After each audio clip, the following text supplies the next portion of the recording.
Hello student, welcome back to my channel Aakash lecture. Student, जितने बच्चे class 12th में हैं और 2025 बोर्ड एग्जाम देने वाले हो तो उनके लिए वीडियो सबसे ज्यादा इंपॉर्टेंट है। मेरे प्यारे बच्चों, मैंने कहा था आप लोगों से कि 75 टॉपिक अगर आप तैयार कर लेते हो तो इससे बाहर आप लोगों के एग्जाम में नहीं आएगा। मैंने वादा किया था कि 5000 लाइक तक कंप्लीट करा दोगे तो मैं पूरा का पूरा इसका सोल्यूशन देने वाला था। तो 5000 फाइनली कंप्लीट हो गया, इसलिए मैं पूरा का पूरा इसका सोल्यूशन देने वाला हूँ।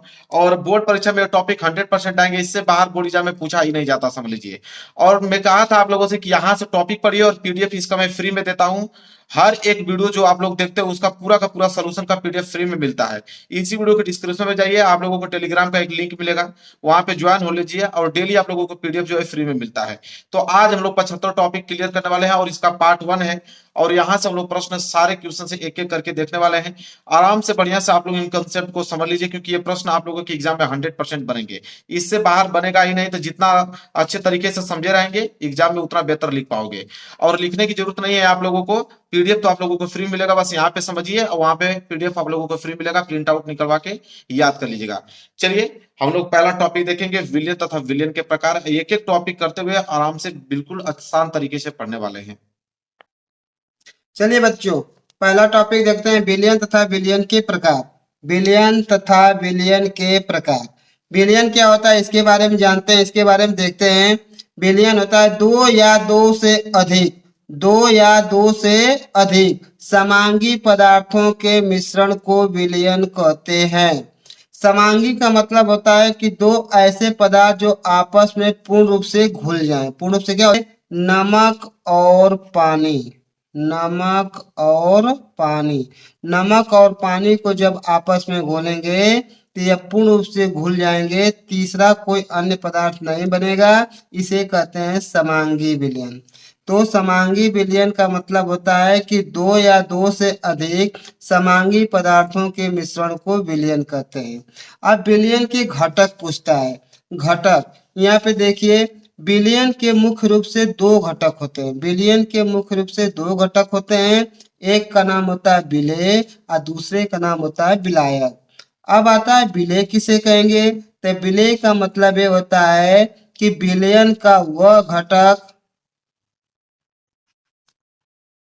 विलयन का वह घटक जिसकी मात्रा कम होती है, जिसकी मात्रा कम होती है उसे उसे विलेय कहते हैं।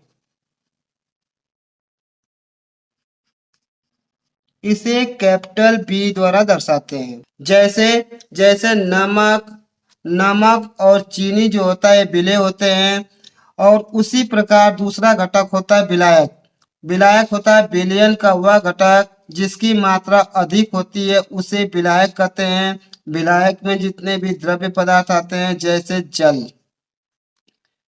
अब उसके बाद देखते हैं विलयन के प्रकार। विलयन के प्रकार। विलयन के जो प्रकार होते हैं, अवयव की मात्रा के आधार पर विलयन के निम्नलिखित तीन प्रकार होते हैं। पहला होता है तनु और सांद्र विलयन, दूसरा होता है संतृप्त और असंतृप्त विलयन, और तीसरा होता है अति संतृप्त विलयन। पहला देखते हैं तनु। तनु का मतलब होता है पतला। तनु का मतलब होता है पतला, अर्थात वह विलयन जिसकी सांद्रता कम होती है उसे तनु विलयन कहते हैं।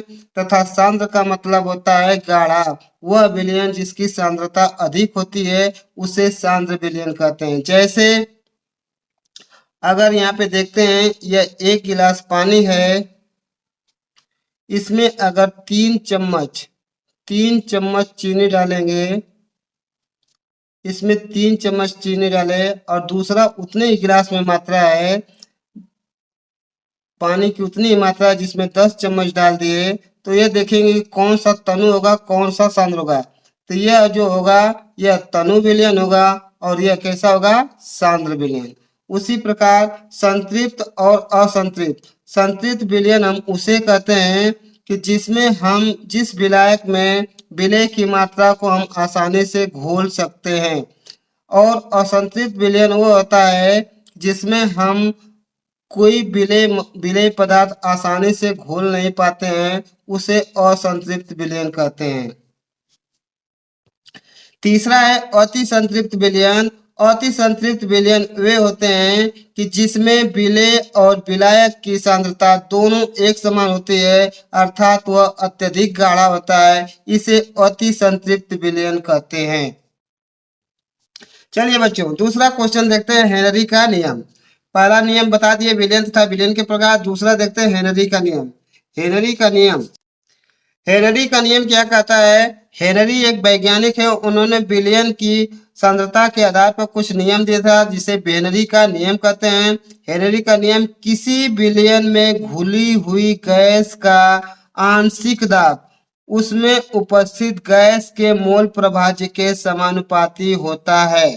हेनरी का नियम यही कहता है कि किसी भी गैस का आंशिक दाब उसमें उपस्थित गैस के मोल प्रभाज्य के समानुपाती होता है। जैसे P समानुपात X। P समानुपात X का मतलब होता है कि P का मतलब होता है वाष्प दाब यानी दाब, और X का मतलब है मोल प्रभाज्य। जब यह समानुपाती हटता है तो यहाँ पे एक नियतांक लगता है जिसका मान है H, इसको कहते हैं X जिसका नाम है हेनरी नियतांक।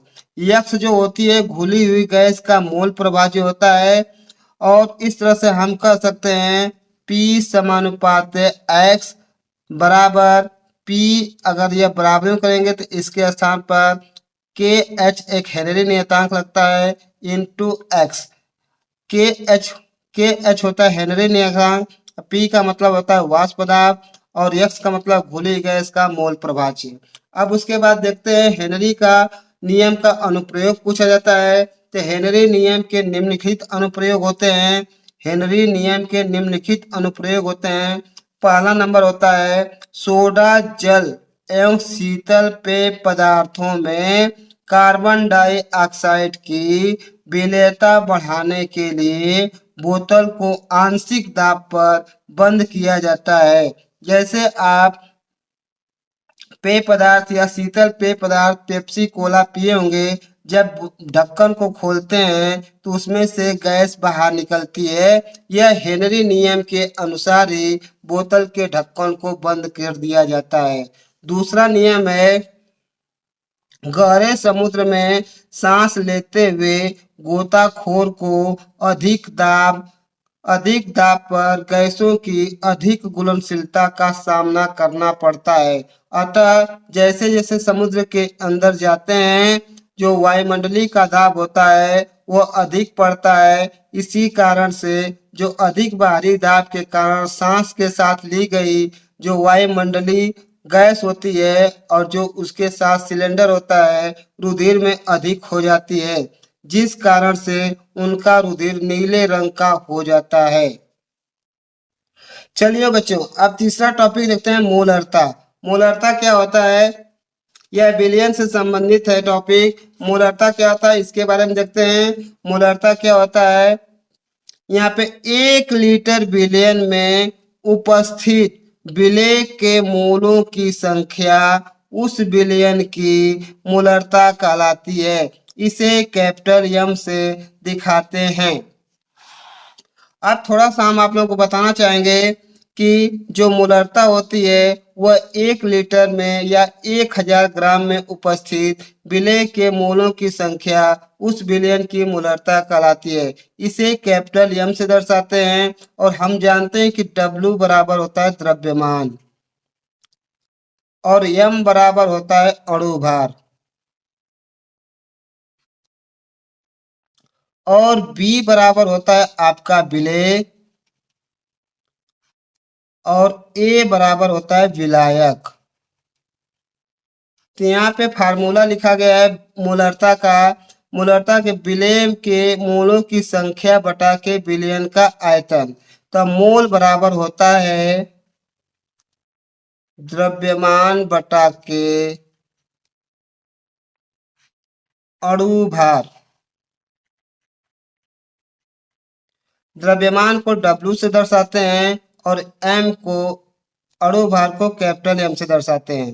अतः हम कह सकते हैं कि कैपिटल M बराबर WB गुणते 1000 अब बटा के MB गुणते VML। यह ml में मिलीलीटर में रहता है।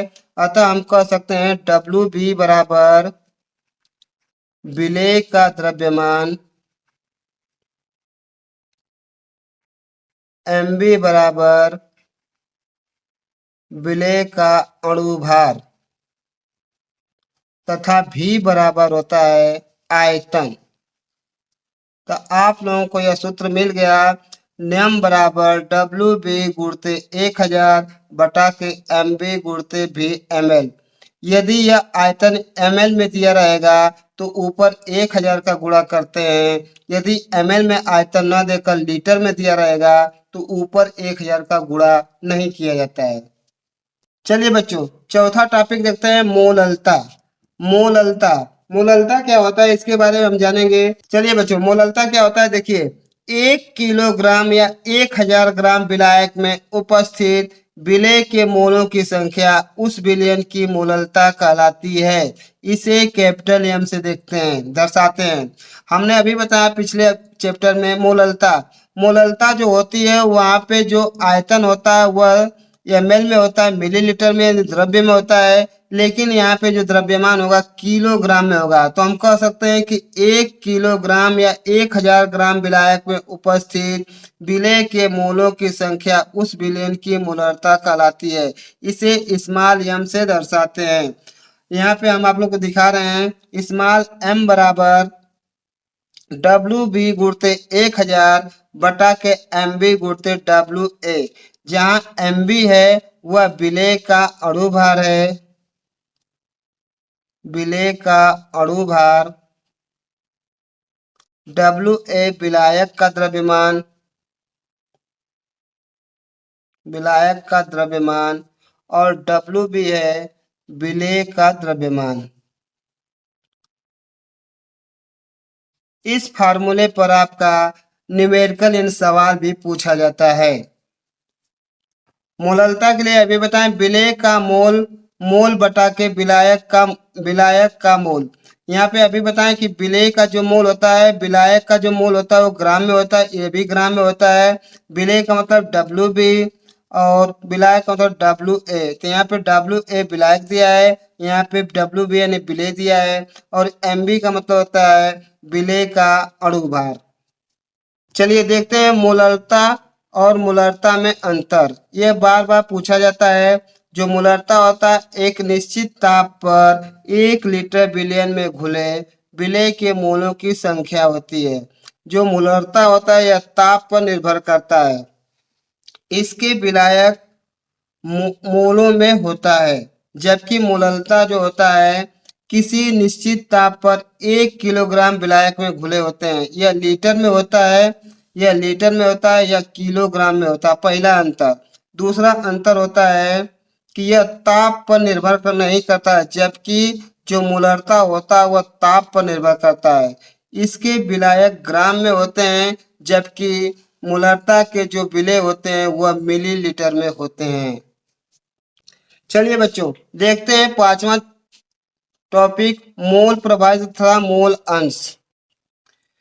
देखिए बच्चों, मोल प्रभाज्य क्या होता है, विलयन में किसी घटक के मोलों की संख्या के अनुपात तथा कुल मोलों की संख्या का अनुपात उस विलयन का मोल प्रभाज्य कहलाता है। इसे कैपिटल X से दर्शाते हैं।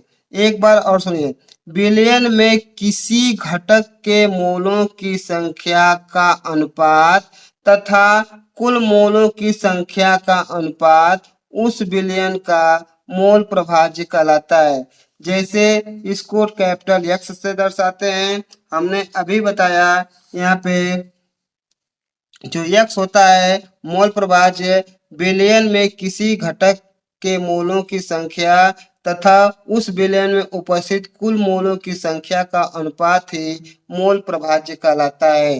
जैसे विलयन के दो घटक कभी बताएं, अभी हमने बताया था कि घटक ए यानी इसको कहते हैं विलायक। यहाँ घटक ए विलायक का मोल प्रभाज्य XA बराबर होता है NA अपान NA प्लस NB।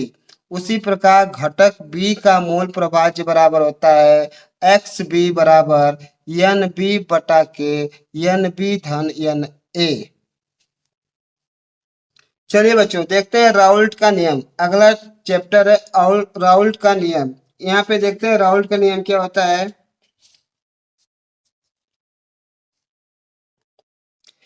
किसी विलायक में अवाष्पशील विलेय पदार्थ मिलाने पर विलयन का वाष्प दाब का आपेक्षिक अनुमान उसमें विद्यमान विलेय के मोल प्रभाज्य के बराबर होता है।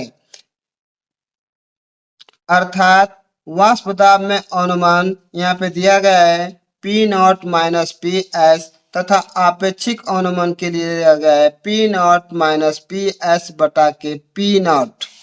अर्थात यहाँ पे कह सकते हैं यदि कैपिटल एम मोल विलायक जिसका वाष्प दाब पी नॉट है में स्मॉल एन मोल अवाष्पशील पदार्थ मिलाने पर प्राप्त विलयन का वाष्प दाब पीएस हो तो वाष्प दाब में अनुमान बराबर होता है P not minus P S तथा आपेक्षिक अनुमान होता है P not minus P S बटा के पी नॉट। अतः विलयन का मोल प्रभाज्य के लिए फार्मूला अभी बताएं कि स्मॉल एन बटा के कैपिटल एन। इसका मतलब होता है विलेय का मोल प्लस विलायक का मोल। अभी यहाँ पे लिखा है एन बी विलेय का मोल अब बटा के विलेय का मोल धन विलायक का मोल।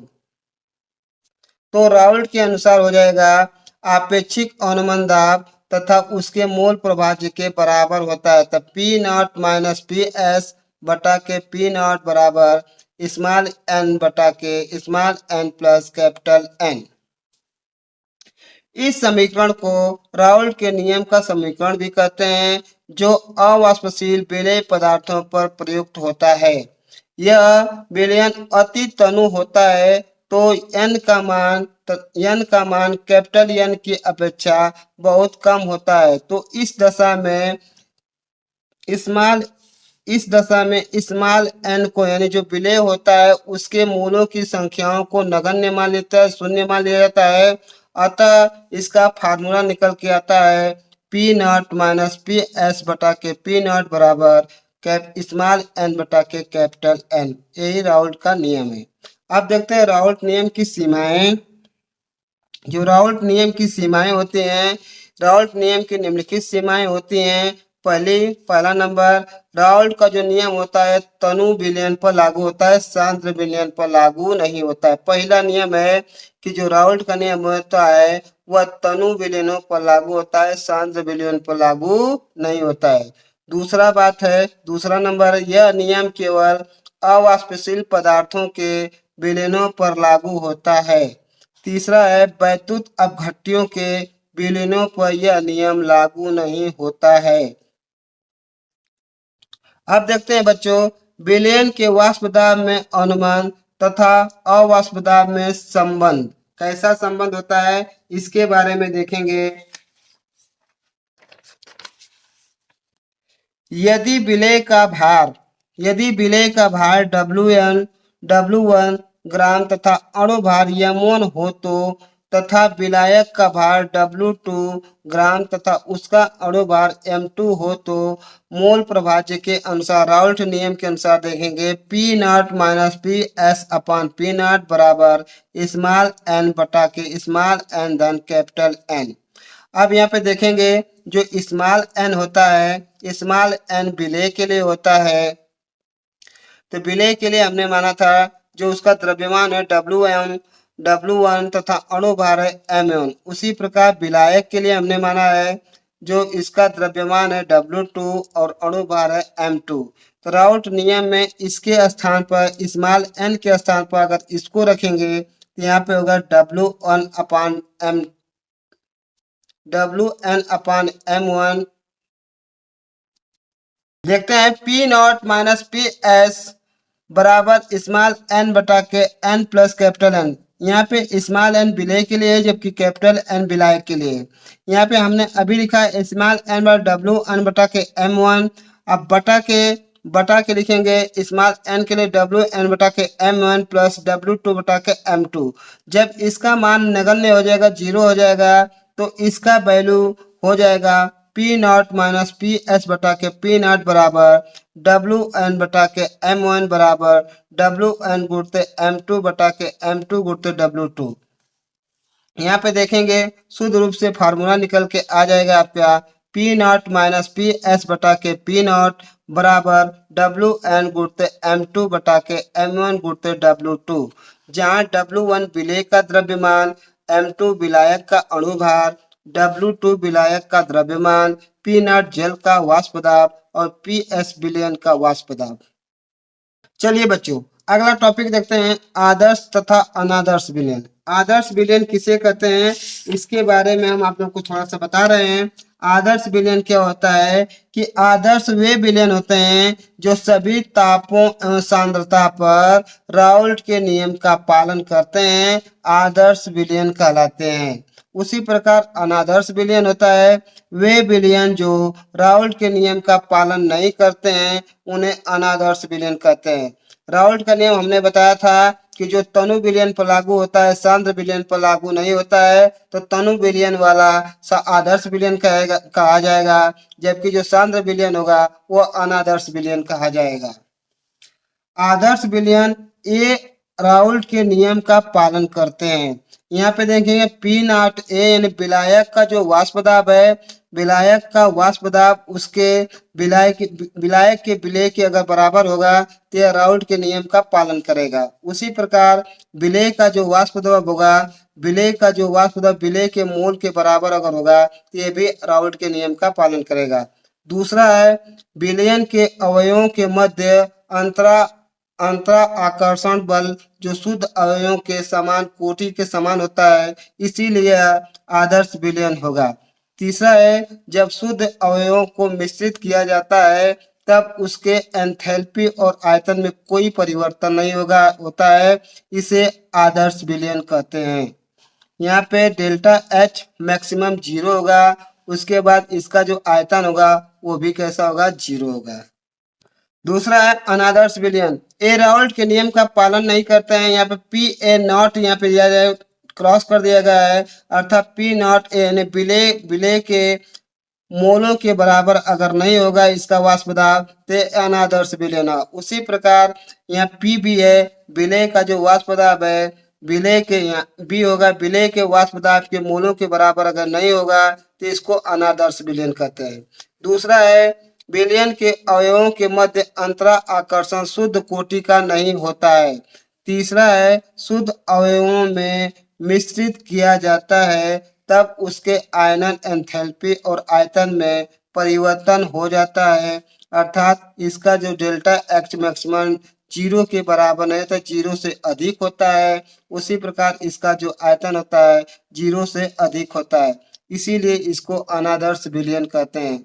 इसे एसीटोन या क्लोरोफॉर्म होता है, यह अनादर्श विलयन होता है। चलिए बच्चों देखते हैं परासरण तथा परासरण दाब। परासरण क्या होता है तथा परासरण दाब क्या होता है इसके बारे में जानेंगे। परासरण क्या होता है देखें, कम सांद्रता से अधिक सांद्रता की ओर प्लाज्मा झिल्ली के द्वारा विलायक के अणुओं का गति करना परासरण कहलाता है। जैसा कि चित्र में आप देख रहे हैं, यहाँ पे एक विलायक है, इसमें घुला हुआ है विलेय। यहाँ पे है विलायक और यहाँ पे है आपका विलेय। इस विलयन की सांद्रता अधिक है और इसकी क्या है, कम है। अर्थात हम कह सकते हैं कि एक पात्र है, इसमें इसको कहते हैं प्लाज्मा झिल्ली। इस विलयन की सांद्रता अधिक है और इस विलयन की सांद्रता कम है, तो हम कह सकते हैं कि कम सांद्रता से अधिक सांद्रता की ओर विलायक के यानी जल के अणुओं का प्लाज्मा झिल्ली के द्वारा गति करना ही परासरण कहलाता है। परासरण दो प्रकार का होता है। पहला होता है वाय परासरण और दूसरा होता है आपका अंतः परासरण। वाय परासरण के बारे में देखेंगे, इसमें विलायक के अणुओं का बाहर निकालना वाह्य परासरण कहलाता है। जैसे चीनी के सिरके में अंगूर को रखने पर अंगूर के विलायक चीनी के सिरके में चले जाते हैं, जिससे अंगूर छोटा हो जाता है।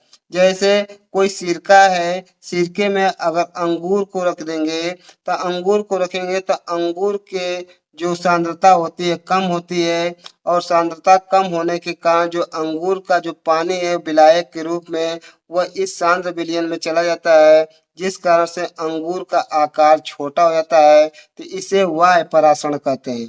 उसी प्रकार अंतःपरासरण, अंतःपरासरण का अंत में अंदर, अंदर यानी अंतःपरासरण के विलायक के अणु पदार्थ के अंदर प्रवेश कर जाते हैं, जिसे अंतःपरासरण कहते हैं।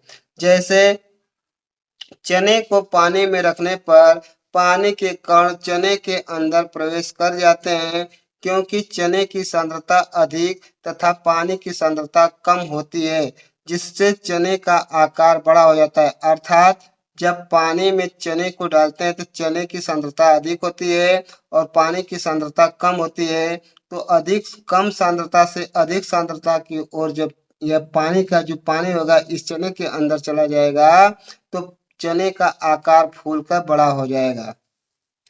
उसके बाद देखते हैं परासरण दाब। परासरण दाब क्या होता है? विलायक के अणु गति करते समय प्लाज्मा झिल्ली पर एक प्रकार का दाब डालते हैं, जिसे परासरण दाब कहते हैं। जैसे अभी हमने बताया था कि प्लाज्मा झिल्ली है, इसकी सांद्रता अधिक है और इसकी सांद्रता कम है। ये कम सांद्रता है और क्या है? अधिक सांद्रता है। जब यह कम सांद्रता से अधिक सांद्रता की ओर जब विलायक के अणु गति करते हैं तो इस झिल्ली पर एक दाब डालते हैं और उसी दाब को परासरण दाब कहते हैं। तो हम कह सकते हैं कि विलायक के अणु गति करते समय प्लाज्मा झिल्ली पर एक दाब डालते हैं, उस दाब को ही परासरण दाब कहते हैं। और परासरण दाब की जो गणना की जाती है आदर्श गैस समीकरण से की जाती है। और आप जानते हैं 11 में पढ़े होंगे, आदर्श गैस समीकरण का फार्मूला होता है PV बराबर nRT, जहाँ P बराबर N/V कर देंगे, N/V/RT, जहाँ N/V बराबर होता है C और P बराबर CRT। इसी फार्मूले पर परासरण दाब निकाला जाता है, जहाँ P बराबर परासरण दाब, C बराबर सांद्रता, R बराबर जो परासरण दाब का नियतांक होता है 0.0821, जहाँ परम ताप T बराबर होता है 273 केल्विन। चलिए बच्चों देखते हैं नौवा क्वेश्चन, विद्युत चालकों के प्रकार। चालक का मतलब होता है कि एक स्थान से दूसरे स्थान तक जाने की प्रक्रिया को इलेक्ट्रॉनों को चालक कहते हैं। जो विद्युत चालन होता है इसमें आवेश का प्रवाह होता है, जैसे हम आपको दिखा रहे हैं। विद्युत चालक वे पदार्थ जिसमें विद्युत का प्रवाह हो सकता है उसे विद्युत चालक कहते हैं। विद्युत चालक एल्युमिनियम में, कॉपर में, सोना और चांदी आदि में संभव होता है। इसी में होता है विद्युत का प्रवाह। जैसे आप घर में इलेक्ट्रिक बल्ब का प्रयोग करते हैं तो तार में आपका कॉपर लगा होता है। इसी कॉपर के द्वारा जो इलेक्ट्रॉनों का प्रवाह होता है इसे ही हम लोग विद्युत चालन कहते हैं। दूसरा होता है विद्युत चालक के प्रकार। विद्युत चालक दो प्रकार के होते हैं, एक होता है धात्विक चालक, दूसरा होता है आयनिक चालक। धात्विक चालक किसे कहते हैं? ऐसे चालक जिसमें विद्युत धारा का प्रवाह गति के द्वारा होता है उसे धात्विक चालक कहते हैं। उसी प्रकार दूसरा होता है आयनिक चालक। आयनिक चालक ऐसे चालक जिसमें विद्युत धारा का प्रवाह आयनों के द्वारा होता है उसे आयनिक चालक कहते हैं। चलिए बच्चों 10वां टॉपिक देखते हैं, विशिष्ट चालकत्व तथा चालकता। विशिष्ट चालकत्व या चालकता किसे कहते हैं इसके बारे में देखेंगे। विशिष्ट चालकता क्या होता है? किसी चालक के विशिष्ट प्रतिरोध को रो से दिखाते हैं। रो अर्थात उल्टा पी इस तरह से रहता है, छोटा हल्का पी, इसको रो कहते हैं। पी रो के व्युत्क्रम को उस चालक की विशिष्ट चालकता कहते हैं। इसे इस्तेमाल के यानी कप्पा, इसको कहते हैं कप्पा से दिखाते हैं। तब विशिष्ट चालकता को के से दर्शाते हैं। के बराबर होता है आई बटा के पी। ए आई का मतलब एम्पियर विद्युत धारा और पी का मतलब होता है विशिष्ट प्रतिरोध। यानी कह सकते हैं विशिष्ट चालकता धारा अपान जो विशिष्ट प्रतिरोध होता है, इसे ही हम लोग कहते हैं विशिष्ट चालकता। विशिष्ट चालकता की मात्रा ओम इनवर्स या साइमन इनवर्स होती है। जैसे यहाँ पे दिया गया है विशिष्ट चालकता का मात्रक ओम इनवर्स या साइमन इनवर्स होता है।